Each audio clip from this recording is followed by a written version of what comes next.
This is the summary created from the video, Lecture 23 MapReduce tutorial. In this session, the MapReduce concepts are being revisited and practice problems are being solved to understand problem decomposition. The goal is to learn how to formulate a problem into a MapReduce problem. A recap of the MapReduce paradigm is being provided, and hands-on exercises are being conducted to reinforce the learning. MapReduce, developed by Google, is designed for parallel processing of huge data volumes on thousands of processors. It is fault-tolerant, ensuring computation progress even with processor or network failures. MapReduce divides computation into map, which produces intermediate results, and reduce, which produces final results, for parallelism. A master controller assigns work to mapper and reducer processors, with intermediate files sorted and stored locally. An example is word count, where mappers partially count words and reducers sum the counts for respective words.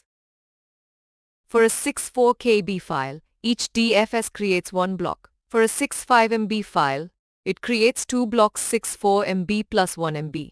And for a 127 MB file, it also creates two blocks. With 3 replicas per block, the effective total blocks are 5 blocks, 3 replicas, 15 blocks. This calculation determines the storage required to work on large datasets in each DFFS or GFS based on the block size. Each DFS uses larger block sizes 64 MB compared to traditional file systems for efficient data processing. And having 3 replicas provides fault tolerance by maintaining redundant copies of each block. The average of integers is calculated via MapReduce, where mappers compute partial sums and counts, and the reducer sums the partial sums, the counts, and computes the final average by dividing the summed sums by the summed counts. This example shows how MapReduce can parallelize averaging by partitioning input data across multiple mappers. Each mapper averages its chunk of data, emitting an intermediate average and count to be combined by the reducer.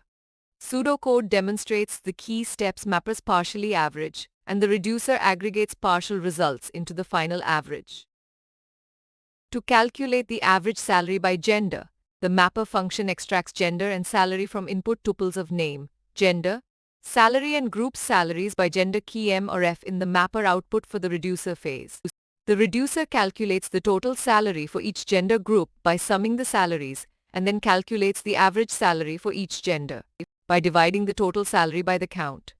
The final output of gender, total salary, AG salary for each group is written to the file system.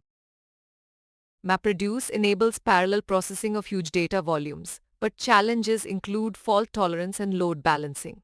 The future trend is towards larger block sizes for big data.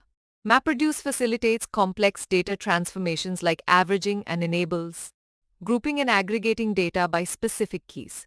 Its applications span diverse domains like text processing. Please stay tuned for more summary videos.